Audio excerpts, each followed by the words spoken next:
Welcome to The Good Ride. I'm James Beastie, and if you can't try before you buy, you got this guy. Today, we're talking about the Burton Good Company. I rode it with ride deadbolts, Union Force, and got it in some pretty good conditions. Semi-hard snow groomers with a little bit of powder on top, and then a little bit of uneven, messy snow as well. When it comes to sizing, this 55 fit me really well. I'm a little over the recommended weight, but this felt great for me. It felt really good for my boot size. So if I were to get this, I would definitely go 155. The 159 would of course work for me as well. It's not a massive bump up in terms of recommended weight on Burton's site, so the flex is going to be similar. I just want a shorter board for a mountain freestyle twin. I don't want to ride a 159, so I'd go with this and I'd be very, very happy. So let's talk snowboard dating apps, some things that'll make you want to swipe right. Amazing pop, dynamic, fun flex, good in all conditions, great all-day ride. Even has some slight disruption in the side cut. Great to see. Some things that'll make you want to swipe left. Not the best float and powder, but that's expected for a Camber twin. When it comes to shape, you got a true twin here. It feels centered. You ride this centered, you don't set it back or anything like that.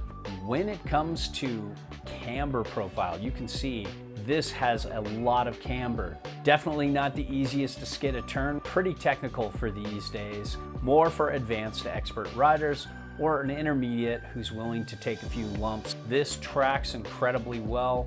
1 foot's off a chair well, skates well, has pretty much that full camber stability that we all love. When it comes to edge hold, there was a nice surprise here. I felt like this had pretty competent grip, and there is a slight disruption over each insert. It's very subtle, but it is noticeable. And in the hard patches of snow I experienced from time to time, I felt it gripping much better than I thought it would. I'd love to see these little bumps in more Burton boards. Let's talk Good Company flex here. It's almost medium stiff. There's really good pop to this too.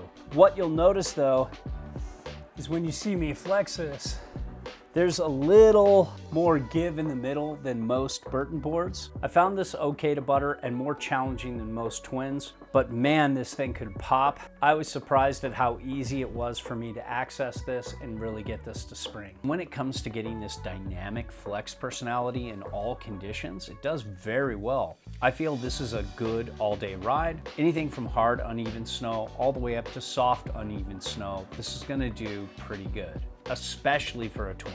When it comes to base glide, this isn't necessarily the best, but it's not bad for a mountain freestyle twin. I didn't really have a lot of complaints, but I didn't have a lot of praise either. When it comes to speed, this has a pretty balanced side cut, but it has good chatter absorption, especially for a mountain freestyle twin. And I knew it would do well straight lining into a kicker, but I was impressed at how well it does on the mountain. When it comes to turning, the turn initiation was pretty fast with this. It just got wherever I went without feeling hooky or twitchy. It felt stable, but whenever I wanted to get this on edge, it just went there.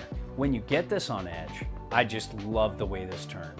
It really had a special spring to it and allowed me to make across the groomer carves, somewhat down the line driving carves, and all kinds of carves. It's very balanced. It really likes any kind of turn you want to give it. And I was so surprised at how satisfying this was to turn on groomers. I could spend a whole day just carving on this thing, regular and switch. I'm not a high-speed, hard carving guy, but I love setting that edge and letting the board naturally spring out of the turn, and this does an amazing job at that.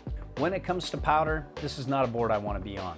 Held up okay in the like 2 to 4 inches of powder I got off-piste, but I felt like I was at my limit there. If I want a daily driver twin that can do better in powder, I'd look towards the Yes Greats on ink or the Ride Twin Pig. Those are better one board quiver twins for people who ride centered in powder and want better float. Or if you want to go full powder performance, I'd look at the Capita Spring Break Powder Twin. When it comes to switch riding, this is a true twin with a centered stance, so it road switch incredibly well. If my body could withstand the daily abuse of going through the jump park, this would be one of the boards I'd want. There's just so much energy and pop off a little micro jump I hit off the sides of groomers. I could see this being amazing for somebody who really knows what to do with all that pop. Not a board I want to jib with.